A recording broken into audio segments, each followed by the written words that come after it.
Hello to all, welcome back to our AKR Jasmine channel. இன்றைக்கி நம்ம சேனலில் 35 நாட்கள் ஆகிடுச்சு, பீரியட்ஸும் வரல. ஸோ இப்போ என்ன ப்ரெக்னென்சி சிம்டம்ஸ் தெரிய ஆரம்பிக்கும், 35 நாட்கள் கர்ப்பம் எப்படி இருக்கும், 35 நாட்கள் கர்ப்பம் எத்தனாவது வாரம் கர்ப்பம்னு கணக்கில் எடுத்துக்கணும். இந்த 35 நாட்கள் கர்ப்பத்தை உறுதிப்படுத்தக்கூடிய சில முக்கியமான அறிகுறிகள் என்னென்னு இந்த வீடியோவில் தெளிவாக பார்ப்போம். இந்த வீடியோவை ஸ்கிப் பண்ணாமல் ஃபுல்லாக பாருங்கள், அப்போ தான் உங்களுக்கு தெளிவாக புரியும். அப்படியே நம்ம ஏகேஆர் ஜாஸ்மின் சேனலை மறக்காமல் சப்ஸ்கிரைப் பண்ணுங்கள். அப்படியே பக்கத்தில் இருக்கிற பெல் ஐக்கானை கிளிக் பண்ணுங்கள், அப்போ தான் நம்ம சேனலில் போடுற வீடியோஸ் எல்லாம் உடனுக்குடனே உங்களுக்கு வரும். 35 நாட்கள் ஆகிடுச்சு, பட் நீங்கள் இன்னும் ப்ரெக்னென்சி கன்ஃபார்ம் பண்ணலை, பீரியட்ஸும் வரலை அப்படின்னா உங்களுக்கு எந்த மாதிரி கர்ப்ப அறிகுறிகள் மோஸ்ட்டாக தெரியும் அப்படிங்கிறத பற்றி ஒன் பை ஒன்னாக பார்க்கலாம். ஃபஸ்ட்டு உங்களுக்கு தெரியக்கூடிய சிம்டம்ஸ்னு பார்த்தீங்கன்னா எக்ஸ்ட்ரீம் டைட்னஸ் தான். இது வந்து மோஸ்ட்டாக நீங்கள் ப்ரெக்னெண்ட்டாக இருக்கீங்க அப்படின்னா காமனாக ஃபஸ்ட்டே தெரியக்கூடிய சிம்டம்ஸ் தான் இந்த எக்ஸ்ட்ரீம் டைட்னஸ். ஸோ இந்த டைட்னஸ் வந்து உங்களுக்கு தூக்கம் வர்றது, மார்னிங்கே வந்து உங்களுக்கு வந்து எழுந்திரிச்ச உடனே வந்து உங்களுக்கு வந்து தலைவலி இருக்குது, டயர்டாக இருக்குது, எக்ஸ்ட்ரீமாக வந்து தூக்கம் வருது, மார்னிங்கே வந்து உடம்பு சரியில்லாத மாதிரி ஃபீல் பண்ணுவீங்க. ஸோ இந்த மாதிரி எக்ஸ்ட்ரீம் டைட்னஸ் வந்து நீங்கள் வந்து ஃபீல் பண்ணுறீங்க, எக்ஸாக்டாக நாட்கள் தள்ளி போய் உங்களுக்கு வந்து இந்த மாதிரியான அறிகுறிகள் இருக்குதுன்னா ப்ரெக்னென்சியாக இருக்க சான்சஸ் இருக்குது, நீங்கள் ப்ரெக்னென்சியை எதிர்பார்க்கலாம். ஸோ செகண்ட் சிம்டம்ஸ் வந்து உங்களுக்கு ஏதாவது உங்களுக்கு ஃபுட் வந்து சாப்பிடணுன்னு ஃபீல் இருந்துக்கிட்டே இருக்கும். அது எந்த டைமாக இருந்தாலும் சரி சாப்பிடணுங்கிற ஃபீல் இருந்துக்கிட்டே இருக்கும், பசியும் இருக்கும். ப்ரெக்னென்சி பொறுத்த வரைக்கும் எந்த டைமில் வேணாலும் பசிக்கிற மாதிரியும், சடனாக வந்து ஒரு ஃபுட்டை நினச்சி அதை சாப்பிடணுங்கிற ஃபீலிங்ஸ் இருக்கும். மிட் நைட்டில் கூட சாப்பிடணுன்னு தோணும். அண்ட் அப்புறம் பார்த்திங்கன்னா பசிச்ச அளவுக்கு அதிகமாக சாப்பிட முடியாது, கொஞ்சம் சாப்பிட்டாலே வயிறு ஃபுல்லான மாதிரி இருக்கும். ஸோ இந்த மாதிரியான சிம்டம்ஸ் வந்து உங்களுக்கு இருக்குன்னா கன்ஃபார்மாக நீங்கள் கர்ப்பமாக இருக்கீங்கன்னு எடுத்துக்கலாம். ஸோ நெக்ஸ்ட்டு சிம்டம்ஸ் வந்து பார்த்திங்கன்னா ஸ்மெல் பிடிக்காது. சில பேருக்கு பார்த்திங்கன்னா சாப்பிடணுங்கிற ஃபீல் இருக்கும், பட் வந்து வாமிட்டிங் இருக்கும். ஸோ சில ஃபுட் மேலே வந்து ஸ்மெல் வந்து உங்களுக்கு வந்து பிடிக்காது.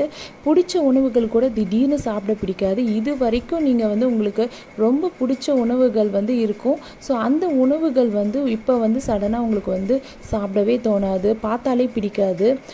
ஊதுவத்தி ஸ்மெல்ஸ் அண்ட் பர்ஃப்யூம் ஸ்மெல்ஸ், அந்த வந்து சாதம் வடிக்கிற அந்த கஞ்சி ஸ்மெல், தாளிக்கிற ஸ்மெல், ஸோ எந்த ஸ்மெல்லும் வந்து உங்களுக்கு வந்து சுத்தமாக பிடிக்காது. பார்த்திங்கன்னா உங்களுக்கு வந்து ஸ்மெல் வந்தாலே கொமுட்டுற மாதிரி இருக்கும். இந்த அறிகுறிகள் வந்து இருக்குது அப்படின்னா இது கண்டிப்பாக ஒரு ப்ரெக்னென்சிக்கான ஒரு சிக்னல் தான். நீங்கள் ப்ரெக்னெண்ட்டாக இருக்க நிறைய சான்சஸ் இருக்குது. ஸோ இந்த மாதிரி சிம்டம்ஸ் இருக்குது அப்படின்னா நீங்கள் வந்து இன்னும் ஃபியூ டேஸில் வந்து உங்கள் ப்ரெக்னென்சியை கன்ஃபார்ம் பண்ணலாம். அண்ட் நெக்ஸ்ட்டு சிம்டம்ஸ் வந்து பேக் பெயின். இந்த பேக் பெயின் சிம்டம்ஸ் வந்து பீரியட்ஸ் வரப்போகுது அப்படின்னாலும் இருக்கும், ப்ரெக்னென்ட் ஆக போகிறீங்க அப்படின்னாலுமே இந்த அறிகுறிகள் இருக்கும். இது எப்படி கண்டுபிடிக்கலாம் அப்படின்னா ஒன் பை ஒன்னாக பார்க்கலாம். அடிவயிறு வலியோடு சேர்த்து பேக் பெயினும் இருக்குது அப்படின்னாலும் சரி, செகண்ட் வந்து பேக் பெயினோடு சேர்ந்து முதுகு வலி இருக்குது, கொஞ்சம் நேரம் கூட சப்போர்ட் இல்லாமல் உட்கார முடியல அப்படின்னாலும் சரி, கர்ப்பத்தின் அறிகுறி.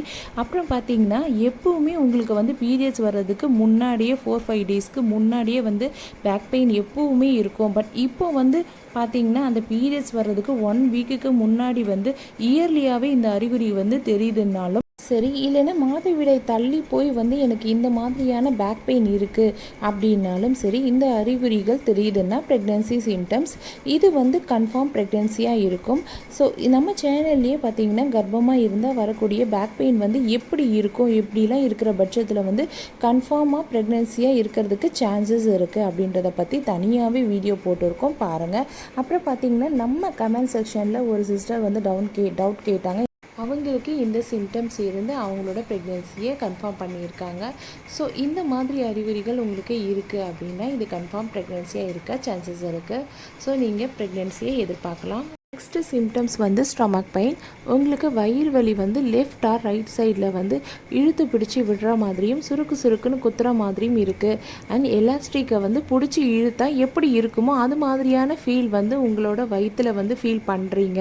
அப்படியே பேக் பெயினும் இருக்குது அப்படின்னாலும் உங்கள் ப்ரெக்னென்சியை நீங்கள் கன்ஃபார்ம் பண்ணிக்கலாம். ஸோ ஏன் இந்த லெஃப்ட் ஆர் ரைட் சைடில் வந்து பெயின் இருக்குது அப்படின்னா உங்களுக்கு வந்து கரு வந்து உருவான கரு வந்து லெஃப்ட் ஆர் ரைட் சைடில் வந்து எண்டோமெட்ரியம்னு சொல்லக்கூடிய கருப்பை சுவரில் அழுத்தம் கொடுக்கும்.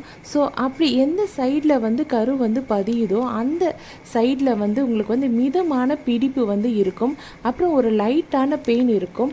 பட் இது வந்து பார்த்திங்கன்னா பொறுக்கிற மாதிரியான பெயினாக மட்டும்தான் இருக்கும் இந்த வயிறு வலி. ஸோ இது வந்து ஹெவியாக வந்து இருக்காது. இப்படி இருக்குது அப்படின்னா இது உங்களோட ப்ரெக்னென்சிக்கான அறிகுறியாக இருக்கலாம். நெக்ஸ்ட்டு சிம்டம்ஸ் வந்து ஒயிட் டிஸ்சார்ஜ். உங்களுக்கு வந்து 35 டேஸ் ஆகிடுச்சு, நீங்கள் கர்ப்பமாக இருக்கீங்க அப்படின்னா உங்களுக்கு ஒயிட் டிஸ்சார்ஜ் இருக்குது அப்படின்னா அந்த ஒயிட் டிஸ்சார்ஜ் வந்து ஸ்டிக்கியாக இருக்கும். அந்த ஒயிட் டிஸ்சார்ஜ் பார்த்திங்கன்னா சில பேருக்கு வந்து உருட்டிக்கிட்டு வர மாதிரி இருக்கும், திரண்டு வர மாதிரியும் இருக்கும்.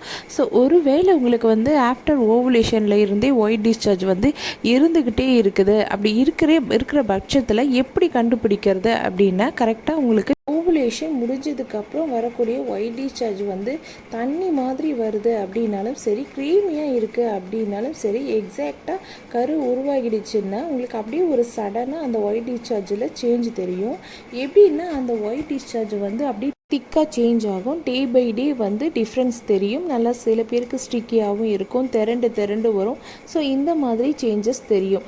ஸோ இந்த மாதிரி ஒயிட் டிஸ்சார்ஜ் வந்து பீரியட்ஸ் வர்றதுக்கு முன்னாடி இப்படி இருக்குது அப்படின்னாலும் சரி, பீரியட்ஸ் மிஸ் ஆனதுக்கப்புறம் தெரிந்தாலும் சரி, இந்த மாதிரி ஒயிட் டிஸ்சார்ஜ் வந்து உங்களுக்கு இருக்குது அப்படின்னா இது ப்ரெக்னென்சிக்கான அறிகுறிகள் இருக்கலாம். ஸோ நெக்ஸ்ட்டு சிம்டம்ஸ் வந்து கான்ஸ்டிபேஷன். இந்த மலச்சிக்கல் வந்து உங்களுக்கு வந்து நாட்கள் தள்ளி போய் நீங்கள் இந்த அறிகுறி உங்களுக்கு தெரியுது அப்படின்னாலும் கர்ப்ப அறிகுறி. ஏன்னா உங்களுக்கு வந்து ரெகுலர் சைக்கிள் 30 டேஸில் வந்து உங்களுக்கு வந்து பீரியட்ஸ் ஆகிடுவீங்க அப்படின்னா அதுக்கப்புறம் பார்த்தீங்கன்னா நீங்கள் வந்து கவனிக்கிற மாதிரியான சில அறிகுறிகள் வந்து உங்கள் பாடியே வந்து தெரியப்படுத்தும். உங்கள் பாடியே நீங்கள் ப்ரெக்னென்ட் ஆகிட்டீங்க, உங்கள் உடம்புல ஏதோ ஒரு டிஃப்ரெண்ட்டான சேஞ்சஸ் நடக்குது அப்படின்னு உங்களுக்கு கொடுக்கக்கூடிய சிக்னல் தான் இது. இந்த அறிகுறிகள் உங்களுக்கு வந்து 30 டேஸ்க்கு மேலே ஆகிடுச்சு, உங்களுக்கு பார்த்தீங்கன்னா இந்த மலச்சிக்கல் இருக்குது, என்ன ஹோம் ரெமடிஸ் எடுத்தாலுமே இந்த மலச்சிக்கல் வந்து உங்களுக்கு வந்து சரியாக மாட்டேங்குது அப்படின்னா ப்ரெக்னென்ட்டாக இருக்க சான்சஸ் இருக்குது. ஏன் இப்படி ஆகுது அப்படின்னா பாடியில் HCG லெவல் வந்து இன்க்ரீஸ் ஆகிட்டே இருக்கும். ஸோ பாடியில் வந்து ஹார்மோன்ஸ் வந்து சேஞ்சஸ் வந்து நடக்குது அப்படின்னா இந்த மாதிரியான சிக்னலை வந்து உங்களுக்கு உணர்த்தும். ஸோ இந்த அறிகுறிகள் கூட உங்களுக்கு எந்த மாதமும் இல்லாத இப்போ சடனாக சம் சிம்டம்ஸ்லாம் தெரியுது, ரொம்ப இயர்லியாக தெரியுது. அண்ட் எப்போவும் இப்படி இருந்ததில்லை, பட் இந்த மந்த்து மட்டும் சடனாக இந்த சேஞ்சஸ்லாம் வந்து இந்த அறிகுறிகள் வந்து புதுசாக தெரியுது அப்படின்னாலும் நீங்கள் ப்ரெக்னெண்ட்டாக இருக்க சான்சஸ் இருக்குது. இது நீங்கள் பார்த்தீங்கன்னா சில பேருக்கு 30 டேஸ்க்கு மேலே கவனிக்கக்கூடிய அறிகுறிகளாக இருக்கும். அப்படி இந்த அறிகுறிகள் இருக்குது அப்படின்னா நீங்கள் ப்ரெக்னெண்ட்டாக இருக்க நிறைய வாய்ப்புகள் இருக்குது. ஸோ இந்த அறிகுறிகளில் 2-3 அறிகுறிகள் தெரிஞ்சால் கூட நீங்கள் ப்ரெக்னெண்ட்டாக இருக்க சான்சஸ் இருக்குது. இந்த வீடியோ உங்களுக்கு ரொம்ப யூஸ்ஃபுல்லாக இருந்திருக்கும்னு நினைக்கிறேன். இந்த மாதிரியான ப்ரெக்னென்சி ரிலேட்டடான வீடியோஸை நம்ம சேனலில் நெக்ஸ்ட் பார்க்கலாம். இந்த வீடியோவில் ஏதாவது டவுட் இருந்தால் கமெண்ட் பாக்ஸில் கமெண்ட் பண்ணுங்கள், நான் ரிப்ளை பண்ணுறேன். அண்ட் நம்ம AKR ஜாஸ்மின் சேனலை மறக்காமல் லைக் பண்ணுங்கள், ஷேர் பண்ணுங்கள், சப்ஸ்கிரைப் பண்ணுங்கள். தேங்க்யூ.